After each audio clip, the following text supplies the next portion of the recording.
Selamat pagi semua. Pagi, Pak. Semua sehat? Sehat, Pak. Sebelum kita mulai pelajaran kita, ada baiknya berdoa terlebih dahulu. Coba Ricardo buat doa. Mari kita bersama berdoa. Allah Bapa yang Maha Pengasih, kami bersyukur kembali kepada Bapa. Atas berkat-Mu kami dapat berkumpul di kelas kami ini. Ya Bapa, sebentar kami akan memulai pelajaran kami. Berkatilah pelajaran yang akan dibawakan oleh guru kami, agar kami dapat menangkap materi yang diberikan oleh guru kami. Terpuji dan terpuji nama-Mu, terjadilah pada kami menurut dan kehendak-Mu. Amin. Terima kasih Ricardo.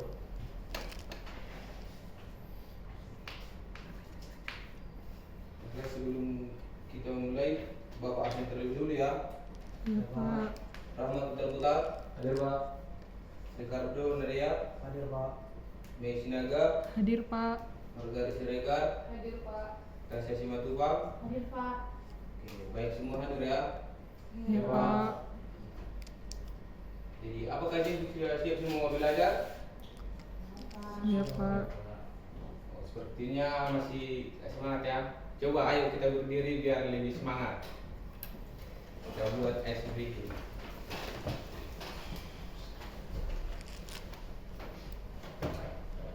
Nah, ice breaking kita hari ini tentang tepuk pagi, siang, sore. Saya sudah pernah mendengarnya? Pak. Dulu ya. Jadi gini, kalau Bapak bilang pagi, tepuk tangannya 2 kali. Kalau siang, tepuk tangannya 3 kali. Kalau sore, 4 kali.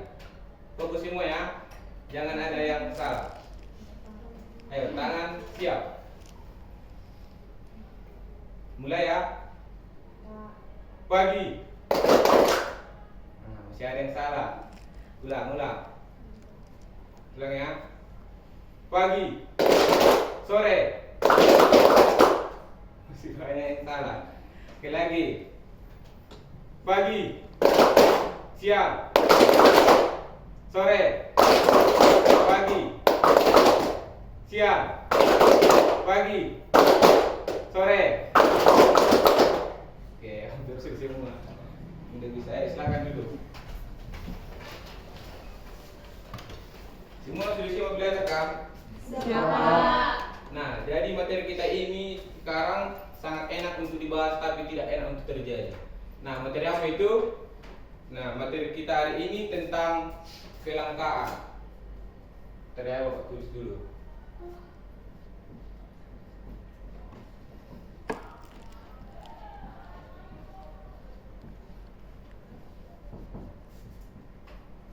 Nah, sebelum kita biar tahu apa itu pengertiannya, nah di sini Bapak mau menceritakan sebuah contoh tentang kelangkaan. Di sini kita semua sudah tahu kan sepeda motor. Bapak. Nah, sepeda motor itu bisa digunakan karena adanya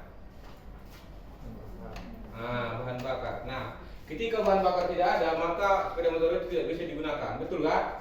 Betul, Pak. Ketika bahan bakar habis, kita tentunya pergi ke pom bensin untuk membelinya. Nah, pada saat itu bensin rupanya bahan bakar di situ sudah habis. Terpaksa kita pergi lagi ke tempat lain. Ternyata tempat itu juga habis. Nah, itu juga salah satu merupakan contoh kelangkaan di tempat kita. Dan tidak hanya itu aja contoh kelangkaan yang ada di sekitar kita. Di sini sudah Bapak buat tentang contoh kelangkaan air. Tahu kan kegunaan air itu dalam kehidupan kita? Coba Rahmat, apalah salah satu contoh kegunaan air? Mandi Pak.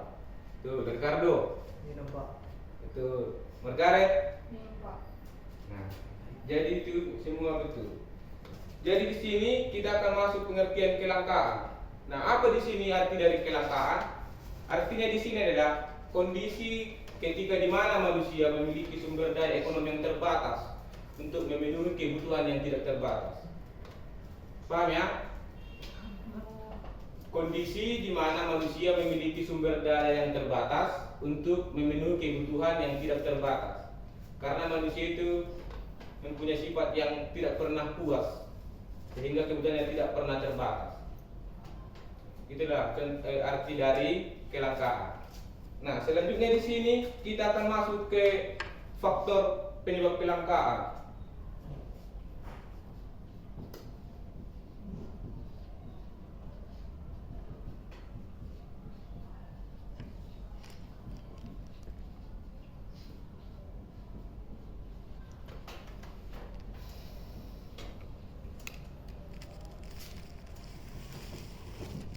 Nah, di sini ada Bapak buat itu 5 faktor penyebabnya. Yang pertama itu perbedaan letak geografis. Mengapa di sini letak geografis dapat menyebabkan kelangkaan? Nah, contohnya seperti ini. Di Kandis cuacanya kan panas. Di situ yang hanya tumbuh kebanyakan itu sawit, tidak bisa padi. Nah, sehingga di kota Pekanbaru itu akan terjadi kelangkaan beras, sulit untuk menemukannya. Beda sama kita yang di sini. Cuacanya dingin, bisa dikatakan dingin, bisa juga dikatakan panas. Namun cocok untuk padi. Nah, di sini kan otomatis tidak terjadi kelangkaan beras. Nah, seperti itu ya untuk pengertian letak geografis. Yang kedua itu pertumbuhan penduduk. Nah, kita kan ini negara Indonesia. Kalau di Indonesia ini pertumbuhan penduduknya setiap tahun itu semakin banyak, terus bertumbuh. Nah, untuk memenuhi kebutuhan setiap penduduk ini juga akan semakin lama karena pertumbuhan penduduk semakin meningkat. Dan juga dilanjut di sini kemampuan produksi. Kita tahu di Indonesia ini produksi yang kita miliki itu masih lemah, kayak alat-alatnya itu belum memadai untuk memenuhi kebutuhan tadi. Padahal di Indonesia pertumbuhan penduduknya semakin tahun itu semakin banyak. Nah, seperti itu ya. Selanjutnya itu di sini ada perkembangan teknologi. Nah, ini salah satu tadi contohnya itu di bagian teknologi untuk memenuhi kebutuhan. Apabila teknologi yang digunakan itu rendah, jadi untuk memenuhi kebutuhan itu juga akan semakin lama. Ya. Selanjutnya itu bencana. Nah, maksudnya bencana di sini kita contohkanlah seperti bencana alam yang pernah terjadi di Aceh. Kita tahu kan semua yang Aceh pada tahun 2004 pernah terjadi tsunami di Aceh, sehingga menyebabkan di situ kelangkaan karena banyak masyarakat yang kehilangan seperti rumah, makanan, dan juga tempat tinggal. Itulah contoh atau arti dari bencana yang dapat menyebabkan kelangkaan tadi. Nah, dari tadi kita di sini berbicara tentang kelangkaan. Pada tadi di awal Bapak bilang kondisi di mana manusia memiliki sumber daya ekonomi yang terbatas untuk memenuhi kebutuhan yang tidak terbatas. Jadi di sini kelangkaan itu timbul karena adanya apa? Kelangkaan itu timbul karena adanya Kebutuhan yang tidak terbatas. Betul, karena adanya kebutuhan. Jadi itulah juga salah satu penyebab kelangkaan tadi karena adanya kebutuhan. Baru selanjutnya di sini kita akan membahas itu kebutuhan. Oke.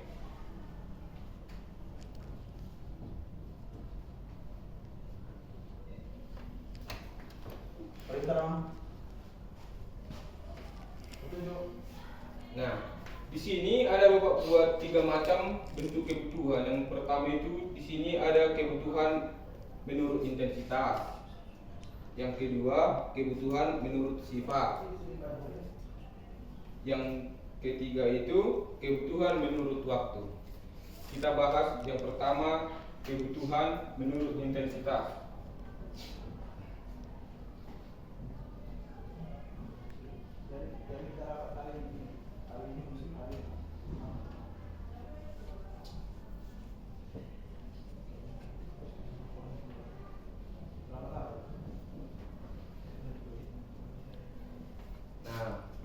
Apa di sini kebutuhan menurut intensitas? Nah, dalam kebutuhan menurut intensitas ini juga terbagi jadi 3 bagian. Yang pertama itu kebutuhan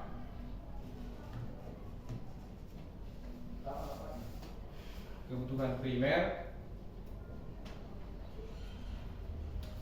Yang kedua kebutuhan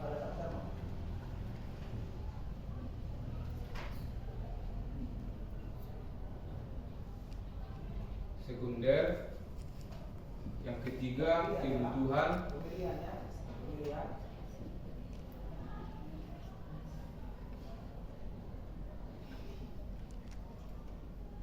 Kebutuhan tersier. Nah, kita masuk yang pertama, kebutuhan primer. Apa itu kebutuhan primer? Nah, artinya determinan kebutuhan pokok.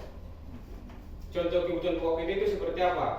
Makanan, Makanan, pakaian, tempat tinggal. Nah, itu merupakan salah satu kebutuhan dasar kita, kebutuhan pokok kita untuk bisa bertahan hidup. Ya.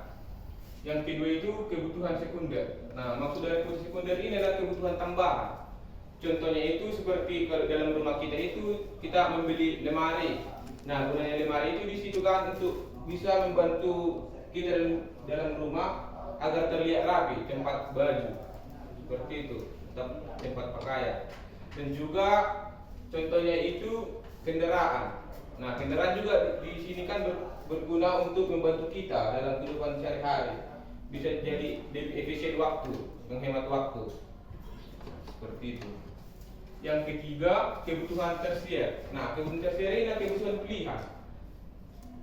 Jadi kalau kebutuhan tersier ini bisa termasuk ini ke dalam kebutuhan yang tidak terlalu penting dalam kehidupan kita. Contohnya itu seperti kita membeli barang-barang mewah, tunggu mobil mewah, seperti juga pergi liburan ke luar negeri. Kan nggak harus mesti harus ke luar negeri kita liburan, adanya di dekat kita ini, dekat kita. Itulah contoh dari kebutuhan tersier. Selanjutnya itu kebutuhan menurut waktu.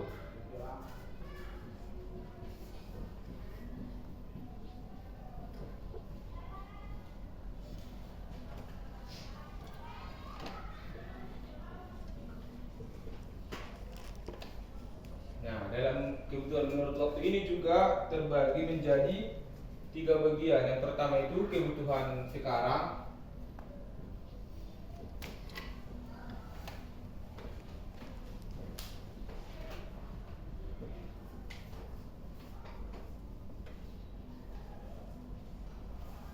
Yang kedua kebutuhan akan datang.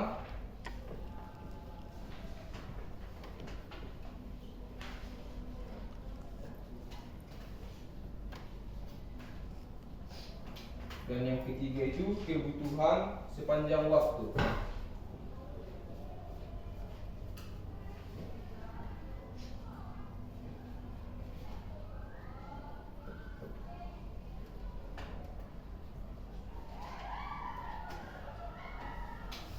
kita bahas yang pertama itu kebutuhan sekarang. Nah, kebutuhan sekarang ini hampir sama juga ini dengan kebutuhan primer.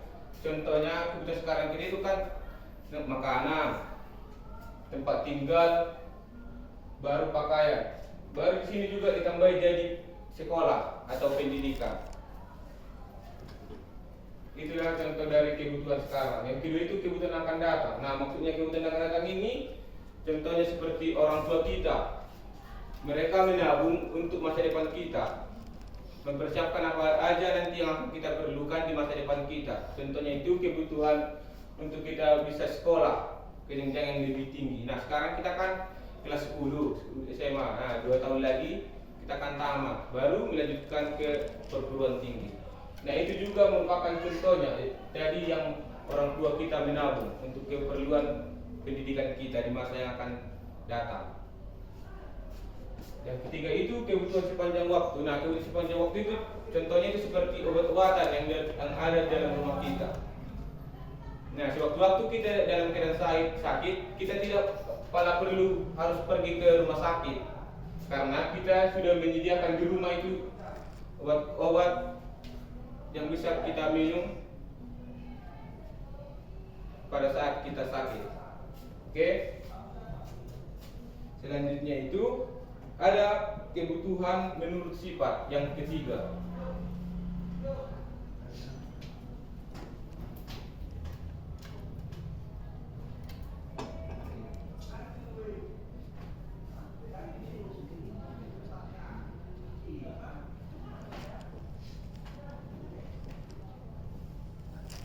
Nah, dalam kebutuhan menurut sifat ini terbagi menjadi 2. Yang pertama itu kebutuhan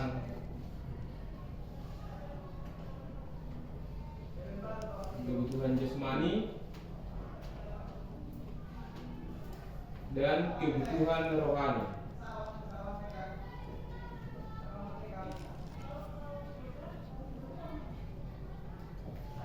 Nah, apa itu kebutuhan jasmani? Jadi kebutuhan jasmani ini adalah kebutuhan fisik kita. Nah, contoh untuk memenuhi kebutuhan jasmani ini seperti kita memakan makanan sehat, rajin berolahraga sehingga kita mendapatkan tubuh yang sehat. Itu juga merupakan salah satu kebutuhan kita dalam hidup.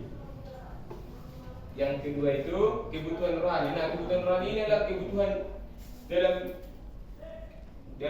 diri kita. Contohnya itu rasa nyaman.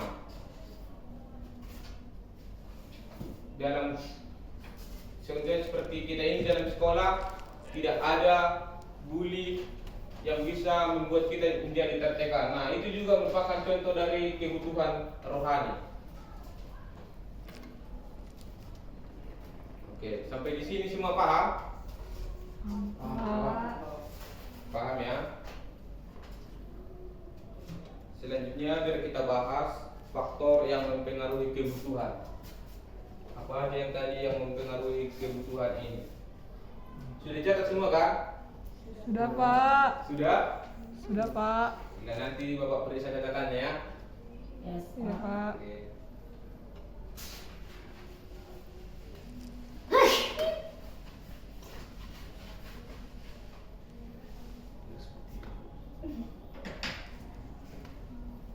Faktor yang mempengaruhi kebutuhan.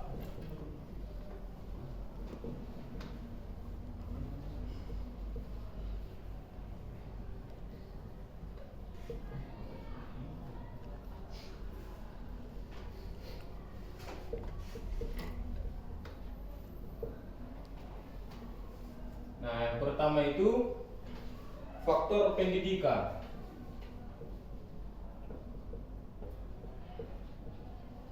Yang kedua, faktor pendapatan.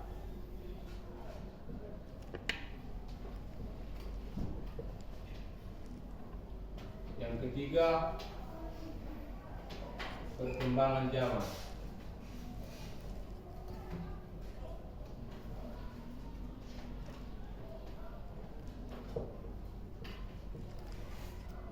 Oke, kita bahas satu persatu ya. Yang pertama di sini tadi pendidikan. Mengapa pendidikan di sini dapat mempengaruhi kebutuhan? Nah, contohnya itu seperti kita yang dalam kelas ini. Kita semua dalam bidang pendidikan kan. Nah, jadi dengan kita mempunyai pendidikan itu atau kita di sekolah, itu bisa membuka wawasan kita untuk kita bisa berpikir apa aja nanti di masa depan yang menjadi kebutuhan kita. Nah, itu salah satu fungsi pendidikan itu. Kita menjadi lebih tahu, lebih membuka wawasan kita, bisa berpikir tentang apa aja nanti kebutuhan kita di masa yang akan datang. Paham semua? Pak. Oke. Selanjutnya itu pendapatan. Nah, pendapatan di sini juga dapat mempengaruhi kebutuhan. Nah, ini contoh nanti ketika adik-adik semua sudah tamat, kita semua bekerja. Di situ kan kalau bekerja berarti mempunyai pendapatan. Nah, ketika di sini kita punya pendapatan, kita jadi ingin memikirkan banyak hal yang mau kita miliki karena kita sudah ada pendapatan. Contohnya seperti uang kan, pendapatan itu. Nah, kita jadi berpikir, nah uangku sudah banyak, aku ingin barang ini, barang itu. Itulah salah satu fungsi pendapatan tadi. Dengan adanya pendapatan, kita semakin jadi lebih leluasa ingin memiliki barang-barang yang kita inginkan. Yang ketiga itu perkembangan zaman. Nah, perkembangan zaman ini bisa kita lihat dalam teknologi handphone. Nah, kalau sekarang itu handphone masih banyak yang memiliki spek-spek rendah. Nah, di masa akan datang handphone akan lebih bagus lagi teknologinya, sehingga kita jadi terpengaruh untuk memiliki barang tersebut. Itulah juga pengaruh zaman tentang kebutuhan kita. Teman semua? Paham, Pak. Ada yang mau ditanya?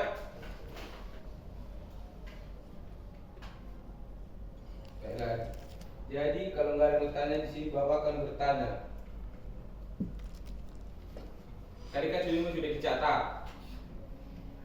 Nah, coba Ricardo, apa tadi pengertian dari kelangkaan menurut kamu?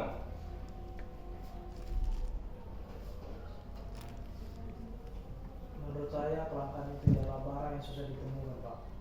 Oke, boleh. Coba Carolina, apa tadi menurut kamu pengertian kelangkaan? Kelangkaan itu barang yang jarang ditemukan, Pak, atau jarang, maksudnya nggak begitu banyak adanya gitu. Oh, bersama dengan Ricardo. Ada yang lain? Coba tunjuk tangan. Oh, kayaknya Tasya mau tunjuk tangan, tapi ragu-ragu. Coba Tasya, apa pengertian kelangkaan? Menurut saya itu Pak, kelangkaan itu kondisi di mana jumlah sumber daya yang tersedia itu tidak mencukupi untuk memenuhi kebutuhan kita, Pak. Oke. Betul ya semua? Berarti di sini semua sudah paham kan? Sudah, Sudah, Pak. Pak. Nah, jadi untuk menambah nilai harian kalian di sini Bapak akan membuat soal. Coba ambil selembar kertas dan dikerjakan dalam waktu 5 menit ya. Cuma 3 soal. Ayo. Nanti Bapak kumpul.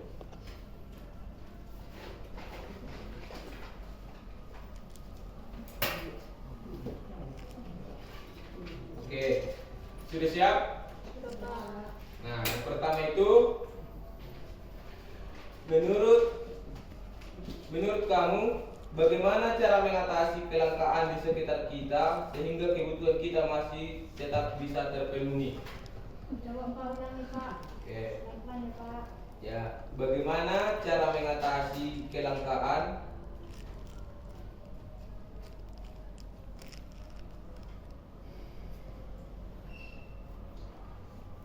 Ya, Pak. bagaimana cara mengatasi kelangkaan di sekitar kita sehingga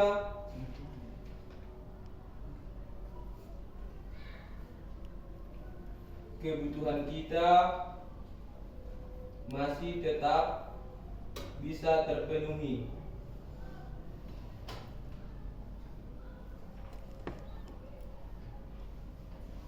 Sudah?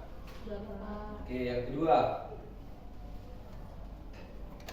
Apa yang terjadi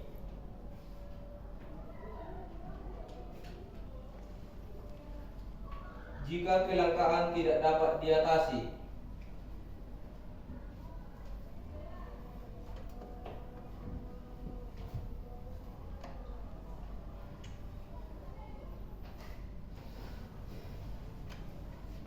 Sudah?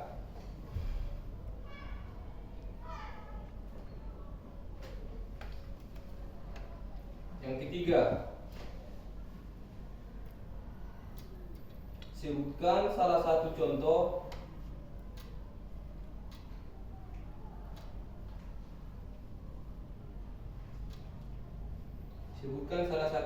kelangkaan yang ada yang terjadi di sekitarmu.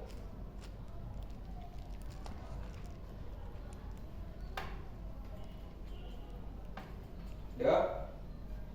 Dan jelaskan apa penyebab terjadinya kelangkaan tersebut.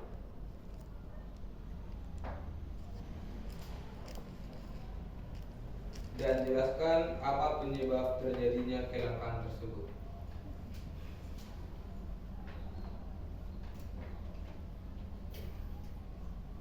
Dikerjakan ya.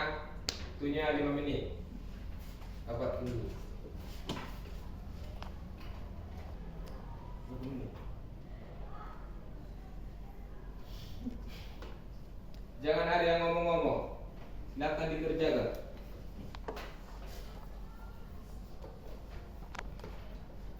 Waktunya 5 menit.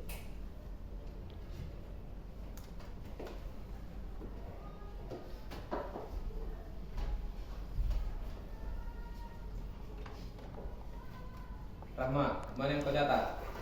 Ini, Pak. Oke, kerjakan. Iya, Pak.